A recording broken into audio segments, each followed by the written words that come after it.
Welcome to my podcast, You Must Be Out of Your Mind. My name is Dr. Don Wood. I use my knowledge of neuroscience to create what I call a memory reset. This reduces and eliminates the impact of trauma.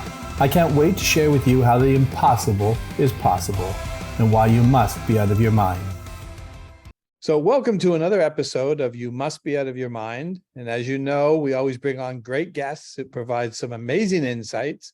And I have another great guest today. We all fell in love with her when we met her here a few weeks ago. It's Jamie Hess. And Jamie, welcome to You Must Be Out of Your Mind. Well, thanks for having me. And the feeling was very mutual. I'm like actually jealous. I'm seeing you sitting there. I'm like, bring me back. Soon enough. Soon enough. Soon enough. Yep.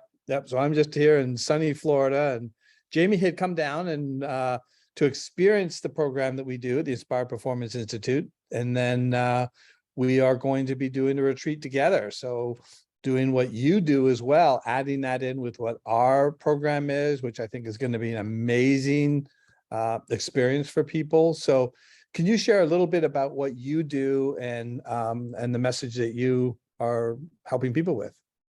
Yeah. Thanks so much for asking. It's a really, it's my favorite topic. It's my favorite thing to talk about, but it kind of like, I have to go back to go forward. So I'm going to start a little bit at the beginning, which is the fact that I truly didn't know that it was my calling to help people change their behavior until I was called to change my own.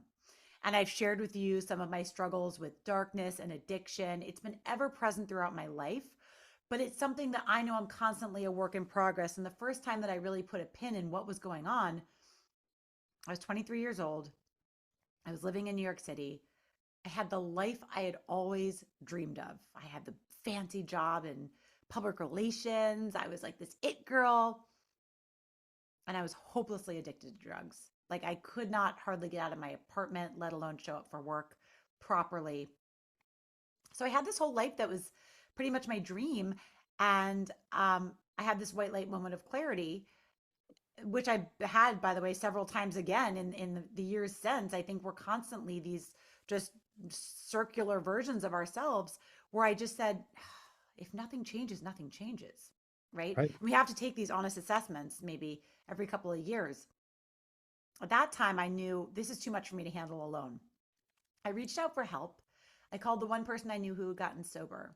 I mean, he brought me to my first 12-step meeting.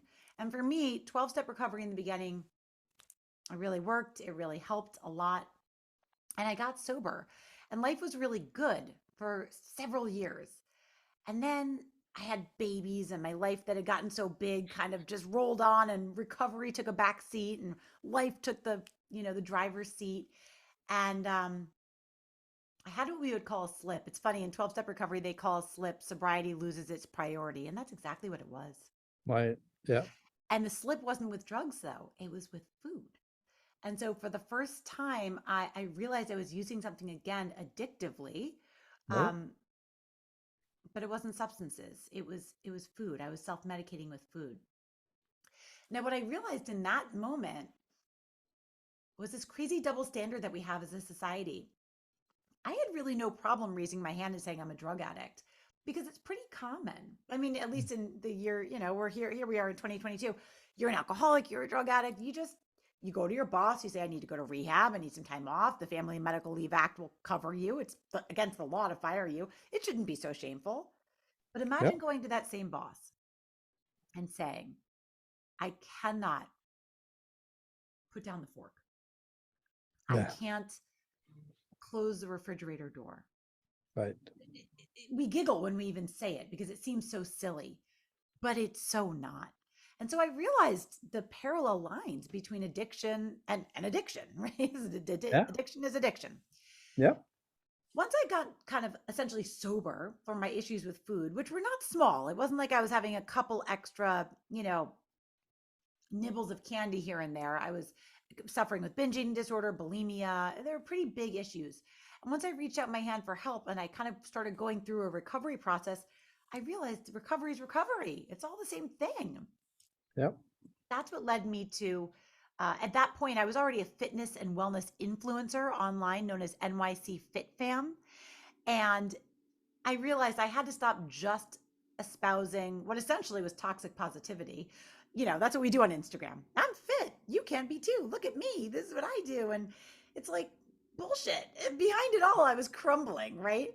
So I realized what I really had to do was start standing up in my truth and telling people, look, I really struggled and I'm still figuring it out, but I've really put some methodologies around this. And it's very akin to the way I got sober the first time, because I believe we change mindsets in very kind of similar ways. And I Yep. created a coaching program called the Big Ask. And what it essentially is, Don, is hyperlocal accountability. Same as Yep. you would have a sponsor and a peer-to-peer support system in, say, AA, you have you have to reach out to somebody in your network, in a loved one, someone in your community, because essentially when we're in the grips of something like that, we can't do it alone. So when women come to me, by and large, they come to me with these really casual problems. I don't know, I just have a sweet tooth. I don't know, I just want to lose 5 pounds. And then I dig in and Yeah. I say, well, Susan, how long have you felt like this? Well, it's really been since I was about 14. Meanwhile, Susan's 58, you know what I mean? Right. And Yep.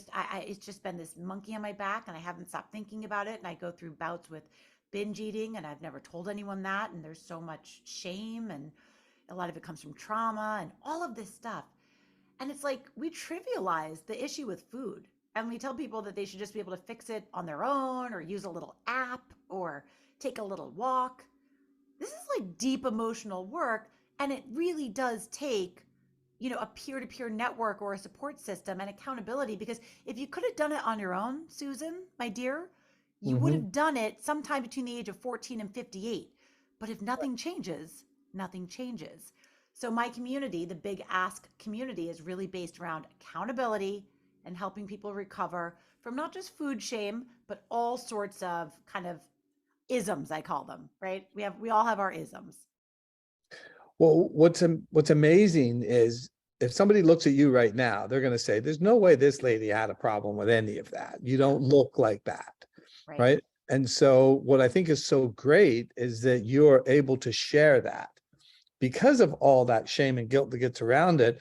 I could see how easily people will want to stay in that image and don't let anybody, know anything about my faults or know the things that I struggled with. It's amazing that you're able to do that because I think it gives so many people hope that they can also, get through it and without help. Right. It's almost impossible. Like I always talk about, I use sports, as you know, I'm a big sports guy. Yeah, Why does Tiger Woods have a coach? right. Right?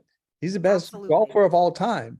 But there's the little things that he needs somebody to point out to him that he can't see that he's doing wrong. And if you don't have somebody there to help point those things out, and nobody's going to tell Tiger anything or get mad at him, but at the same time, they can say, "Hey, Tiger, here's what I noticed." And if Tiger's smart, which he is, he takes interest in that and says, "Yeah, I want to improve." I So was it's the going to same say, thing. I mean, if Tiger's smart, he hopes that somebody will yell at him and tell him what he's really doing wrong. Because, so I'm also a horseback rider. Yeah. And there was nothing that used to annoy me more, because I was a professional for several years, than when somebody would be helping me. We call it help from the ground. When someone's helping you, training you from the ground, someone helping me on the ground, and they would just say, "Oh, you're doing it's great, doing great, doing great," because they don't want to give you, because you're a professional and they feel weird. Don't placate me. That's not helping me. That's not Right. helping me get better. And that's the same way I am with my women in my community. If you want someone to pat you on the back and tell you it's totally okay it is okay that we have slips, fine. Of course, you're a human being. But if you want me to tell you that you can keep doing the things you've always done and somehow get different results, that's not the message that I'm delivering. So I really think that the reason, Don, that I've been successful also is because I toe the line. I'm this nice little gray area between put on your big girl panties and let's like suit up and show up, and then Right. also give yourself grace, right? Because you're a human being and it's okay. And like it really is okay. So stop beating yourself up. You're not a bad person trying to get good. You're a sick person trying to get well, right? Yep. Because I used to really think, I would tell my stories about, having a terrible cocaine binge in my 20s. Like I would laugh it off. But if you wanted me to actually get honest, that a box of Girl Scout cookies brought me down in the middle of the night in my own pantry, I was mortified. we got to like change that. I'm here to disrupt that because that's actually garbage and it's keeping people really sick in the shadows. And it's all coming from the same thing. It's coming from pain. Yeah. They've had pain somewhere that they're trying to ease. Hmm. And that pain could be coming from trauma. It could be coming from a number of different areas. But I always talk to people who, are into drugs or alcohol or whatever it is, if it's eating, I'll just say, this says nothing about your character, morals, willpower, ethics. It's about pain. The Yeah. brain will do whatever it can do to get out of pain. And because your subconscious mind doesn't see consequences because it only operates in the present, when does it want pain to stop? Now. And if it has a Girl Scout cookie and you feel better, mission accomplished. Right. And Amen. if you take another one and another one, it doesn't see that, oh, well, hold on. The logical, reasonable part of your mind can say, this isn't good, right? This is going to put weight on me. But the logical part of your mind is overridden by pain. The survival brain will always take the command. So it overrides the system and will keep you on that path to stop you feeling bad. Simple as that. And that's why I use accountability, which is a really good framework to have in place to try to, because you can't override your own system, right? Mhm. In the immediate. So having another person there to help you at least, put a little bit of a kibosh on the bad behavior is very helpful. But the big but, what Right. if I could go one click up and actually address the subconscious mind? And that's why when I met you, I was like, oh my gosh, if we worked together, if we found a way to do some work with some people together, the magic that we could have, because what you do and what you did for me, and let me also share this with your listeners, I we had talked about doing a retreat together and I was super keen to do it because I did see the value of potentially bringing our people together and our programs together, but I said I have to go through the work first. I have to understand what you do and I have to do your program. So I did come down to you, of course, in Orlando, Florida, and I went through the brain mapping and the trauma clearing and all of the exercises. And it was truly transformative. I completely understand now what you mean when you say resetting the code, like resetting the code in our brain. I have so many women who have been trying for such a long time, really to take my advice. But despite themselves, they keep going back to the old behaviors. Yep. They'll ask for the help with accountability, then they'll figure out how to wiggle their way out of it, which, by the way, like we all do. I used to do it with drugs and alcohol. I would throw away the drugs and ask somebody to not let me call the dealer. And then I would sneak into the other room behind that person's back and quietly dial the phone. That's like the lizard brain taking over, right? My brain's like, I want it now, fix it. But what you do is so, I mean, the way that you described it, the systematic way you described it, when you're like, your brain's just kind of short circuiting. You're pressing like the M key on the keyboard and it's typing a B. Like, we just need to fix it. It's a code. And I was like, Yeah. yeah. So if I could take some of these women down that I've been trying to help and they've been making their best effort with my program, but some of these women are deeply wounded and they Yeah. really need a next level of support.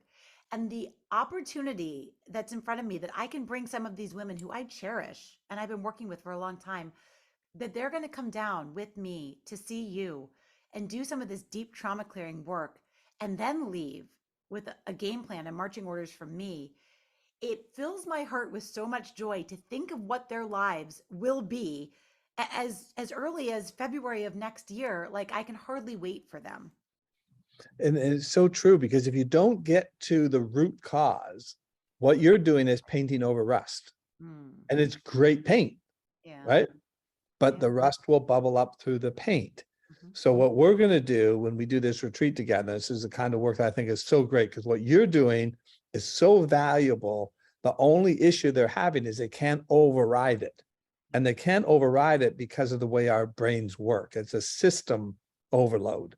So what we're going to do is sand it down, prime it, and then put your paint on it. Oh, I And then it love will that stick. so much. Yeah, I then it love that sticks. so much. And it's so interesting. And from speaking to people every day, I speak to women who really believe the things that they're saying.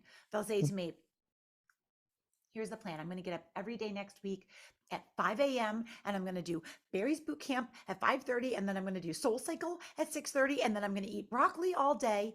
And like week after week after week, they believe it. Like they believe that they're going to do it. And then they're let down time and time again. And they just can't break the cycle. Even if they ask somebody for help, they just, in those moments where it's just me, myself, and I, they cannot change their behavior. And at a certain point, as a coach, as a wellness coach, what I can do is hold their feet to the fire. I can stay in their, their text message, their DMs, their inbox. My program is very high touch coaching. So I am literally texting with them for accountability all day, every day, and on the phone with them. But imagine they were able to hold themselves to the things that they wanted to do because they weren't overtaken by their own brain leading them astray. That is what I want for these women. And I am so excited for this. We could maybe talk a little bit about when and what it is, because I think it's really so cool what we're doing. It's going to be, I think it's going to be a transformative event. I love what you're doing. What we're doing together is going to be very powerful. I had a pastor tell me one time, which is the same kind of thing. He said to me, he goes, for the first time now I understand, I'm pastoring people and they're looking at me going, yes, pastor, yes, that's who I want to be. Yes, that's what I'm going to do. And then they go right back to their old behavior. Yeah. And I go, I didn't get my message through. No, your message got through. It got overridden, right, by the more powerful survival brain that thinks we're going to die if we don't keep up this behavior, because it becomes safe with it, even though it's not. Right. But you can't override that logically. Absolutely. No matter, I don't care who you are. You have to get to the root. And if you get to the root, then what you're teaching them is going to be very powerful. You got to pull out the weed. One of the analogies I always use is, if you were trying to fill up a barrel with clean water, clean, fresh drinking water, would you just pour in that water over the dirty mud water at the bottom? Or would you dump the mud water out first and then fill the barrel with clean, fresh water? You dump out the mud water. That's what you do. And so I love that. And so I'm very excited. This retreat, of course, is going to be February 2nd through 5th. I'm also very excited just to bring people down to your center and your community. I was so impressed with the area that you're in, the area of Lake Nona. I think an entire area dedicated to health and health research and wellness is so forward thinking. And the stuff that I experienced just right there where your offices are, I don't know that I've ever seen anything like it. What was the thing that I went in? The theta, what was that? Theta unit. Yeah. That was the trick. Can I tell you that was the trippiest thing I ever experienced? Maybe you could tell people what that is. Yeah, basically it's you lie in it and so encloses you inside it, but you have headphones on, you have goggles, and so you're going to be listening to music. And at the same time, we've got lights, and the lights are basically getting your mind to process, and you spin. And you didn't feel it spinning, right? Because you don't really feel it spinning. And no. I mean, look, Dr. Don, as somebody who's taken plenty of psychedelics in my life, okay, in a former yesteryear, I went home, I told my husband it was trippier than anything I ever experienced on drugs, but like in a calm way, obviously, not in any sort of a bad way or where there's residuals. But for those 15, 20 minutes, it was like almost an out of body experience in the most relaxing way. It was hypnotic, I guess is what I would say. Yeah, because it puts you into a theta brainwave state. And theta is about 4 to 7 hertz or cycles per second. It's basically where you're just about in sleep state. And so, but your mind is very, very calm and relaxed, and it's processing. So we put you in the theta unit after you did the 4-hour session to get your mind to continue speeding up the process of all the information that we went through during your session. And that's the purpose of it. And it's very relaxing. It calms you down, but it also processes a lot of information. And you don't even know it's spinning. It doesn't even feel like it. Puts you into, did it feel like 30 minutes? No. No. A lot of people come out and say that couldn't have been 30 minutes. I wasn't in there for more than 5 minutes because it suspends time when you're in that state. When you're sleeping, you have no idea how long you've been asleep. It's the same thing. You're in theta when you're sleeping. It's so wild. And the fact that we're bringing people to your home base is very exciting to me because usually when I'm bringing people on a retreat, it's kind of ad hoc. We're at the mercy of the resort. If they have yoga, great, then we do yoga. If they have Pilates, okay, then we do Pilates. But we are specifically bringing people to where you reside, where you are doing your clinical work. And the Mhm. fact that they're going to get to come there, that to me is very exciting. So I really like the mix that we're bringing people of kind of like fun in the sun, like a luxe resort, and it's going to be really lovely. But then also, you're going to literally walk away a completely different human being. That's a pretty big promise. Yeah, and you definitely can. A lot of people will tell you that, I'm broken, I'm defeated, I've done everything, nothing's ever worked for me. But this is a cutting edge neuroscience approach to it. We're going to reset the way your mind has been working, because until you reset it, it's going to continue to operate with the codes that you built. And those codes are being set by traumatic events and experiences, as well as habits and behaviors. And the habits and behaviors get set by the trauma. And so what the person is trying to do when they've had a traumatic event is trying to stop the pain. They're reliving it all the time. Right. So people who get into, like you were talking about with, any kind of drugs or alcohol or anything like that, is not about character. It's about a pain issue. The mind wants to be out of pain now, and Right. it will do whatever it has to do to stop pain now. And so once we reset that and there's no more pain, now your mind can stay present. And if you read all the self-help books, they'll say, be present, be in the moment. But our minds don't naturally work like that. You have to go through a process to get it to it. And that's what you're going to learn. And then when you give them your expertise and your guidance, it can stick. It can stick. And so I'll tell you what I do with people, and it's relatively simple, although it's a simple program for complicated people. And what I do, because I take women on in two ways. I do an 8-week group boot camp where we meet once a week on Zoom, and then we have an accountability group throughout the week. And I'm coaching them live kind of 7 days a week. But we have this one session where we go through a curriculum of 8 different sessions. Then I have my one on one coaching, and that's 12 weeks, and it's extremely high touch, like I said. Both ways, we're essentially building new healthy habits. Like I unpack their why to the best of my ability. We're kind of going through triggers. You don't like that word, but that's a word that that I use in my Activation. program. Activators, yes, the things that are activating their mind to want more, right? Sure. So Mhm. activators and understanding what type of, and of course, those are not just particular foods, right? It's an emotion. It's a geographical place. It's your favorite armchair where you always eat your crackers and cheese, right? It's Jeopardy where you always have your glass of wine, whatever, you know what I mean? Like those habits we have throughout the day. I figure it out. We figure out what is going to, trip them up, and we start to unveil or, change their behavior. We build the new healthy habits. They have accountability to me first. So we Mhm. have 7 days a week of mindful movement, and that's a mix of some, sweaty cardio and other things. And then we have a nutrition plan. They stick to that with me for the first half of the program. And then I do the hard work of starting the process of making their ask. Now it sounds pretty simple. Like, how do you make an ask of someone in your life? You just go and ask them, right? Right. Well, I think if it were that easy, I mean, we would all just do it. But we probably all have tried to do it at some point. Mhm. I mean, you can imagine any wife going to her husband, Gary, will you help me just I need to lose 10 pounds, or I just need to stop eating, Tostitos, or will you help me just get back to the gym next month? That's incredibly vague. Gary doesn't know what the hell you're talking about. Gary does not want side eye, and he does not want to be the cookie police. Like, you didn't make an ask. You didn't ask a question.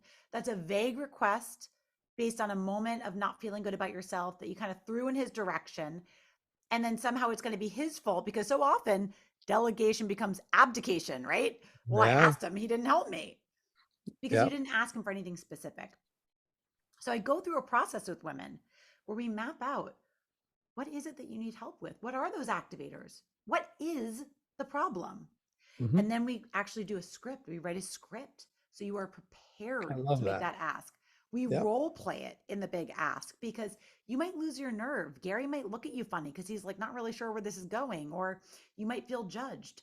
You have to learn, just like you would do in media training. You got to get up there with your confidence and be ready because this is a very important moment.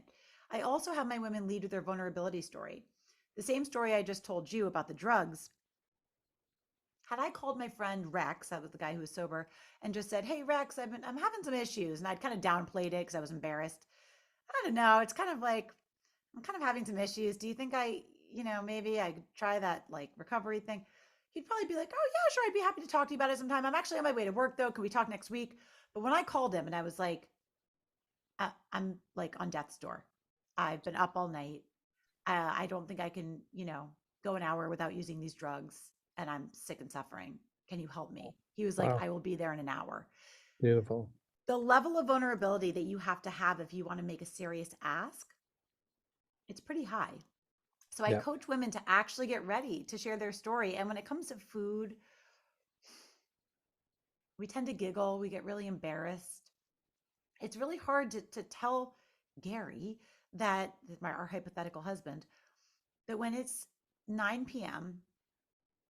and it's just you and your freezer and there's a pint of Ben and Jerry's or two, Hmm. that's a battle royale that you're on the losing end of every time. And they'll giggle through it like, "Oh, it's Ben and Jerry's. It's so silly." It's not silly. It's No. it's ruling your life, and it's been doing it for too long. And it's time. It's time to say enough is enough.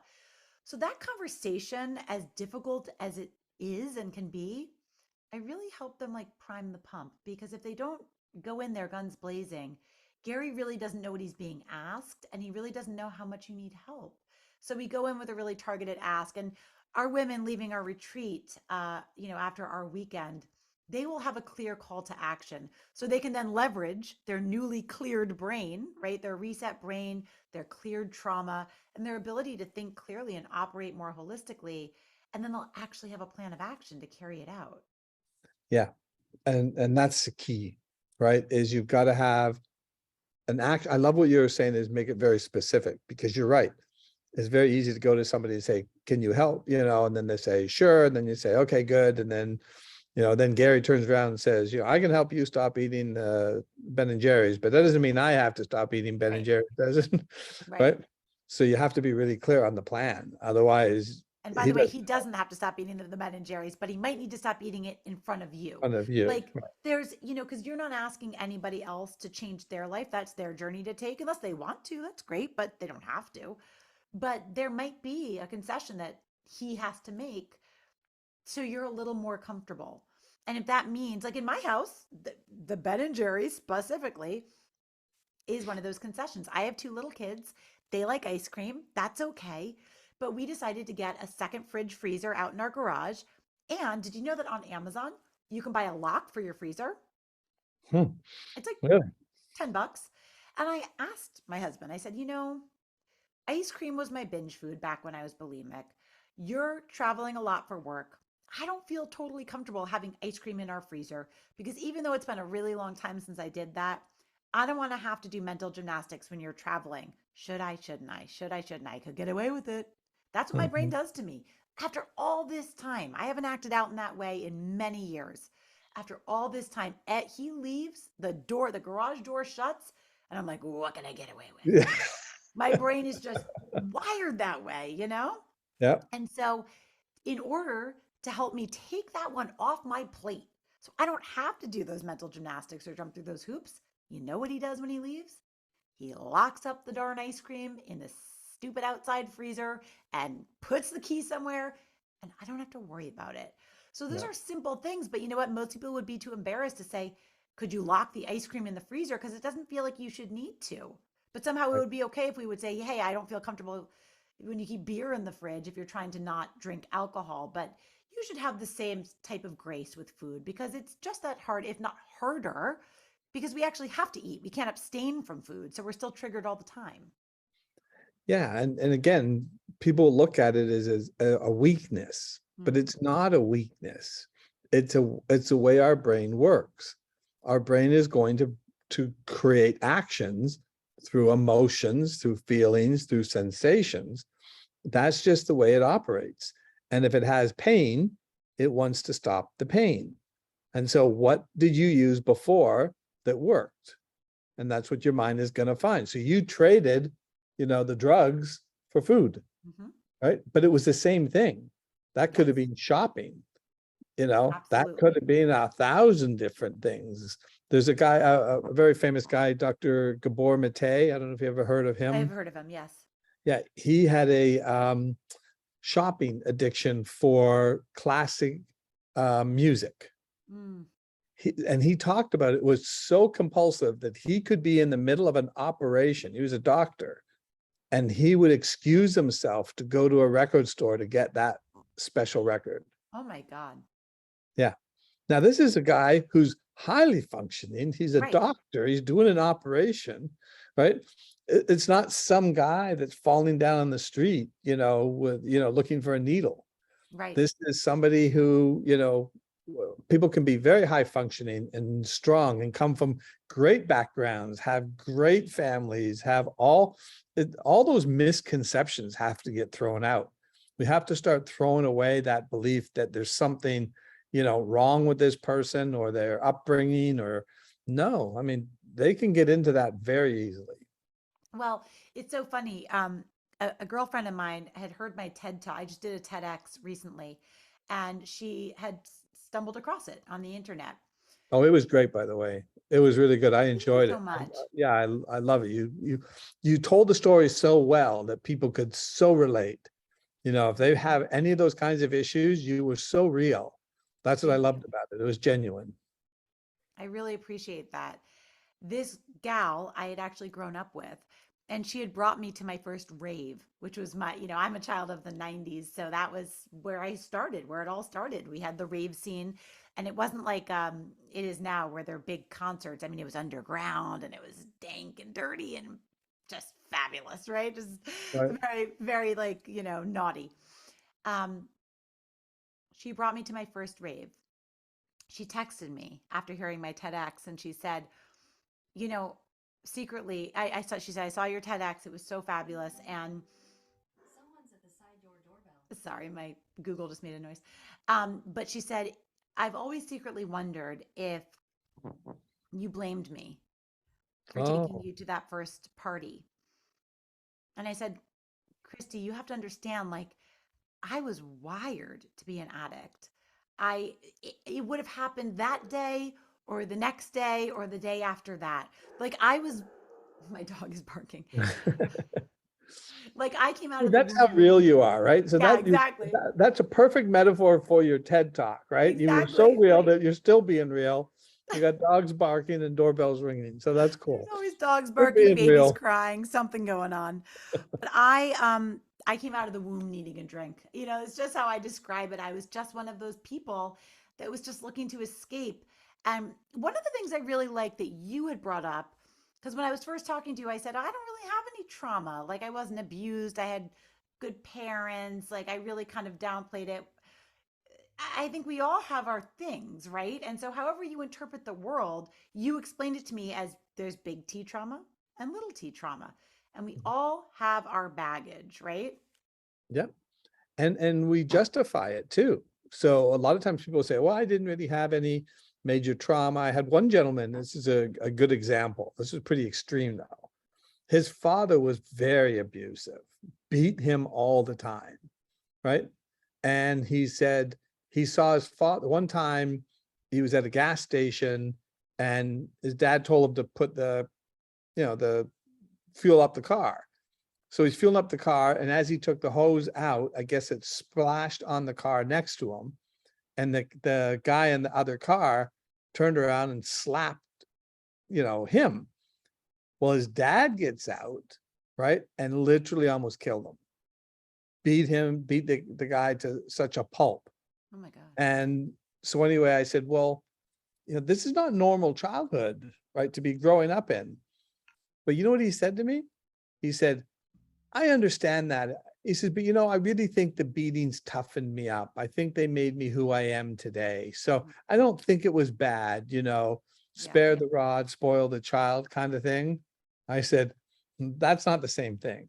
Mm-mm. Beating a man to a pulp in front of his child, right? And beating you, right, is not the right thing to be doing. My dad never laid a hand on me.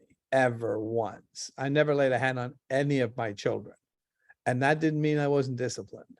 Right. I was totally disciplined, right? Because he got what he wanted from me in a totally different way by respect. Mm-hmm. I respected him so much that I didn't want to disappoint him. Yeah. And so the worst thing for me is to look at my dad and have him go, Mm-hmm. really? You Right. did that?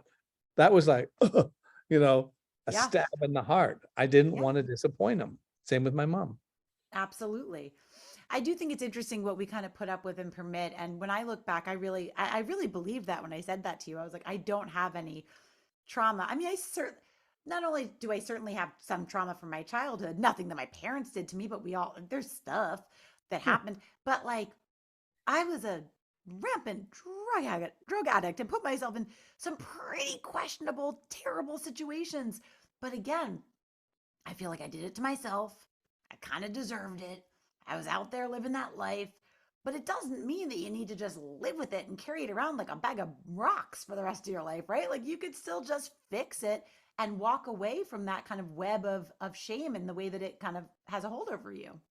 Yeah. And if you don't, then that's going to continue to show up in different parts of your life. It shows up either emotionally, it can also show up physically. You know, people end up with a lot of health issues because their adrenals get burnt out. They're in a constant Right. state of fight or flight. And so there's so many things going on like that, that if you don't address them, they will show up. And, with the COVID stuff that we've had, all these people who've gotten sick and then even have died from COVID. If you go back, I'll guarantee you'll find a lot of health issues that were created by trauma. Hmm. So it started with the trauma. Then their immune system gets so weakened that by the time they catch COVID, they're already beaten down. So it's like an energy source. If you have 100% of so you power up your phone at night, right? You wake up in the morning and you've got full power. But as soon as you turn that phone on, 30 programs open up. Right. Right? It's going to drain it really fast. And then if you get a virus coming in, at about 10 o'clock at night before you start powering up again, that virus is going to overtake the system. Absolutely. You don't have enough power. It's so fascinating. I think one of the things that you left me with and your team as well is just the awareness of just energy and the way that energy works in the body. And I think it's a really fascinating thing. I'd had some experience earlier this year with like muscle testing and a couple different things that I was like, well, this can't be true. This can't be actually a thing. Like I just didn't believe, and I think we have that. I don't know, it's a symptom of being a human that like if I can't see it, it doesn't exist or I don't believe it, Yep. right? Yep. So it's really sometimes you have to suspend disbelief, but also in mapping my brain before and after the work that you and I did, it's actually undeniable on Yeah. how it was changed. Yeah, the brain mapping is something that we're going to do at the retreat as well. So when they come down, we'll do a brain map. And the brain map is just really designed to show what's going on in the brain, the electrical connections and the way the brain is working. If one area is more active than another, that's going to show up in some way, either anxiety, depression, whatever it is. So the idea is to try to figure out what areas of the brain are operating efficiently, what areas are not operating efficiently. And we Right. can reset it. And just going through our program, we've been showing anywhere from a 40 to a 45% change in brain plasticity and normalization. That is That's insane. massive. That's crazy. I Yeah. don't even completely know what that means. I'm shaking my head like I totally know what that means, but it sounds really impressive. What does that mean exactly? Well, brain plasticity is the ability of the brain to adapt and change.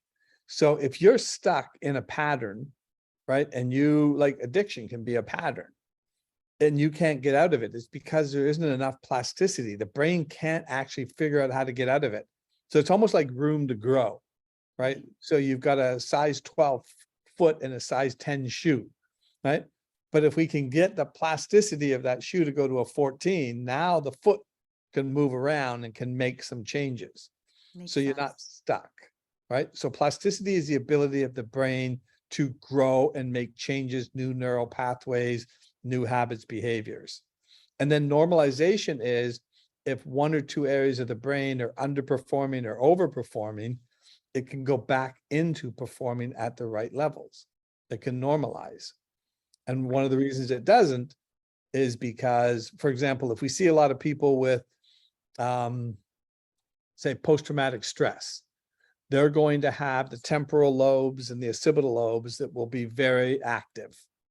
And so you don't want them overactive. You want them operating just normally. So once we normalize that, then it stops. We stop that loop of trauma running. It goes back into a normal state. So fascinating. Yeah. It's really fascinating because basically we're just walking around with this supercomputer up there and it's just, it blows my mind, right? The thing I wanted to mention to you when you said earlier, you know, how you would take a drug in order to get that high, but when you went in that theta unit, you said that was like such a great experience. Yeah. If the pharmaceutical industry could get a hold of that chemical lab that's within you, right, they would be in heaven, because they're trying to artificially create something that you're already capable of. You have the ability within you, right, to get the greatest high, the greatest experiences naturally. Your brain is designed to do that. Your body's designed to do that. And then what happens is because we get into a pattern of trauma, we can't access that. And so what do we have to do? We have to artificially produce it. And then we get stuck in artificially producing it and think that's the only way to get it. You get out of addiction and then you start using your true talents and what your body and brain are capable of, you would never want to go back to drugs. Right. Fascinating. Yeah. Well, but it does take a practitioner like you to unlock it. So I'm grateful that, I'm grateful that we met, to be perfectly honest. Yeah, me too. I'm so excited to work with you and the work that you're doing and helping people. It's a perfect combination. I completely agree. And my women, when I was on my way down to see you in Florida, and I told people what you do, I told my community on Instagram at NYC Fit Fam, the amount of DMs that I got of people saying, "Oh my God, this might be my chance. This is what I've been looking for." The amount of outreach I got saying that, it was pretty remarkable. So I'm really excited to see the community that shows up to take advantage of this rich, rich experience. And the great part about it, what we do with the trauma, a lot of people think of trauma work as painful. We didn't, as you know, you can explain to them, we Yeah. didn't sit and analyze anything. We didn't have to look in detail. I don't even need to know what the trauma is. Yes. We can heal all of that all naturally without any knowledge. You know, I work with women who have had major traumas. Yeah. And it's very hard for them to sit down and talk about. And I say, I don't need to know. Mm-hmm. I'll take you through a technique that will get your mind to reset that Mm-hmm. information without you sharing one word with me. That was So the most fascinating part. And also, like, I've done talk therapy before, and I'm not trying to poo-poo talk therapy. That's great if it works for you. It never really worked for me. And that's actually why I like 12-step recovery, because, for me, going to therapy was always like me, and a side of me. And 12-step recovery, they're like, turn around and help someone else. You know what I mean? Stop being so selfish. Get out of your head by helping another person. That resonated with me. I like that. Having a service-minded heart, I was like, okay, I can get down with that. That makes sense. I stopped thinking about myself only. I start thinking about other people. Maybe I'm a little too busy to worry about what I'm doing all the time or what drugs I am or I'm not taking or whatever. That worked. Now, that works for so long as you stay in that community and you stay in the peer-to-peer support. But I've always just kind of had my own issues with talk therapy. I don't have a problem with talk therapy as a practice, but for me, it never quite worked. So I was really curious. I was like, what is this kind of trauma clearing therapy going to be? And it was nothing like talk therapy. It was utilitarian. It was logical. It was functional. We were doing actual exercises that were reprocessing the way that my mind held a memory. Mhm. And that was fascinating. Yeah, it all comes down to memory work. That's where the issue is. Yeah. The memory continues to be seen in real time, activating your nervous system. And what I say to everybody is, it can't do it any other way. There's nothing wrong with you, right? The reason your mind is going into an activation is calling for an action. But the problem is it's an action that isn't possible. Like, so I got beat up by a bully when I was 7 years old.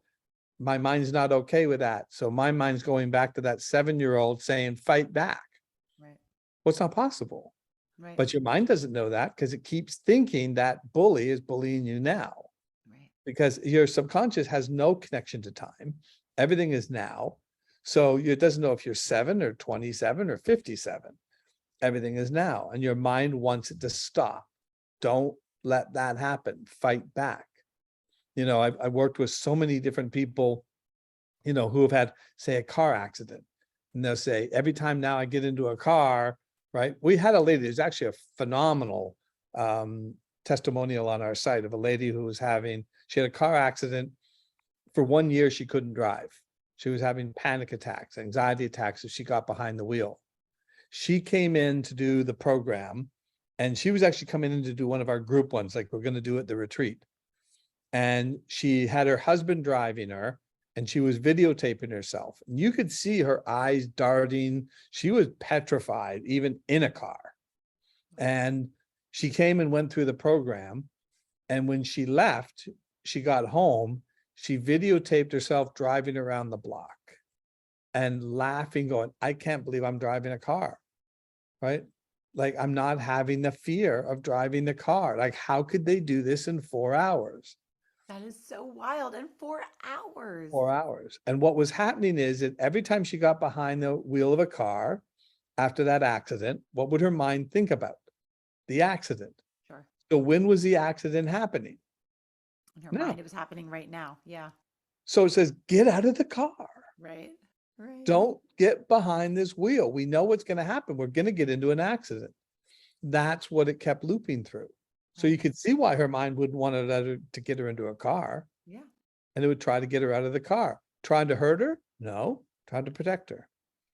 There's nothing wrong with your mind. See, that's the other piece I love. And I think this is what's going to be the most special, is that we both really believe in giving people grace because they didn't do anything wrong, right? This is simple stuff. This is actual like neuroscience. Yeah. And it's just what it is. And it just needs to be fixed. But the biggest problem is when people just sit in their, you know what, and just think something's going to magically change. But if nothing changes, nothing changes. Yeah, you have to step up. You have to do something. You have to get active. You got to come to the retreat. You got to do something, right? You have to take some action. And if you don't take any action, nothing's going to change because you get stuck in the loop. But the good news is there are answers out there and you don't have to get stuck. And Absolutely true. so we're excited about the event. I'm Yeah, so I mean, glad. I it's think really- we'll be doing more of these because I think it's going to be so successful.